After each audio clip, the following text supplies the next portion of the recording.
Domnul să fie lăudat și slăvit. O să ne unim cu toți să cântăm: voi, izraeliți din vale, haideți să-i cântăm.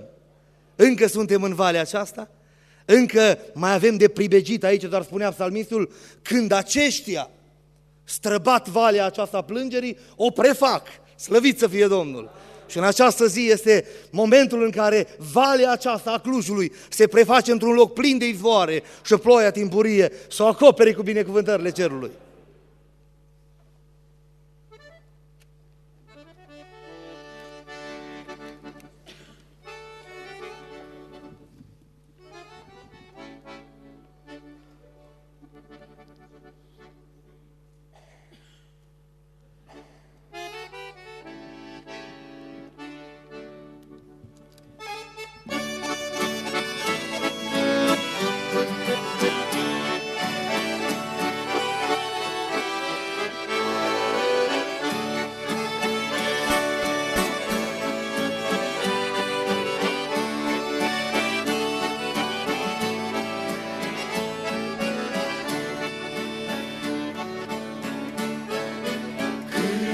Și laudă pe Domnul neîncetat, brațul puternic din groapă i-a scăpat, salvat de la moarte, tu ești acum iertat. Ascultă și laudă pe Domnul minunat. Voi, Israeliți din vale, haideți să-i cântăm cu cântări, cu osanale, să-L adorăm. Mai este Domnul nostru, nimeni nu-i ca El, lăudați cu bucurie pe Emanuel. Voi, Israeliți din vale, haideți să-i cântăm cu cântări, cu osanale, să-L adorăm. Mai este Domnul nostru, nimeni nu-i ca El, lăudați cu bucurie pe Emanuel.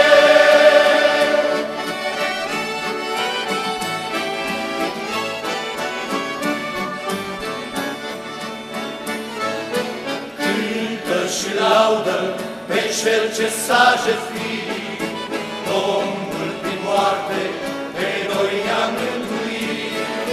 Cântă cu suflet și strigă neîncetat, căci mare e Domnul și vrednic de lăudat. Voi, Israeliți din vale, haideți să-i cântăm cu cântări, cu osanale, să-L adorăm. Mare este Domnul nostru, nimeni nu-i ca El, lăudați cu bucurie pe Emanuel.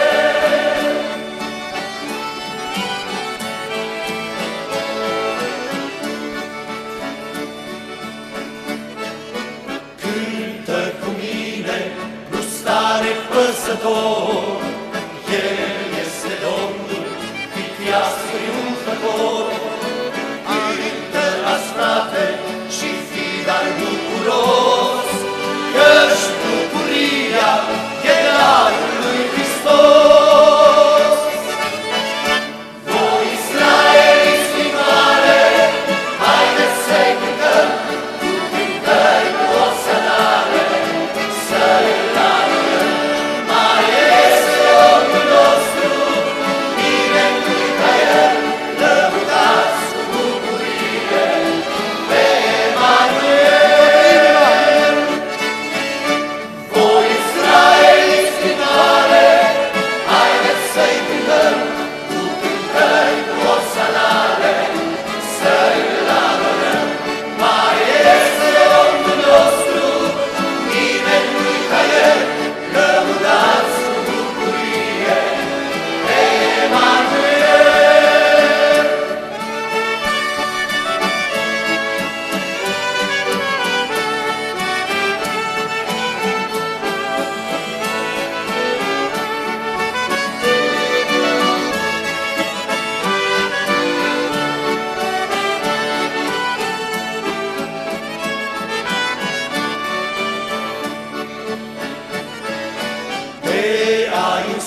suflet din pacea lui Iisus.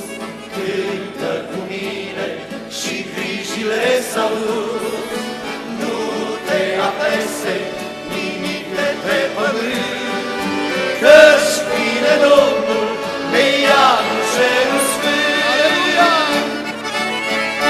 Voi Israeliți din mare, haideți să-i cântăm cu cântări osanare, să-L adorăm. Mai este Domnul nostru, nimeni lângă El, lăudați cu bucurie pe Emanuel.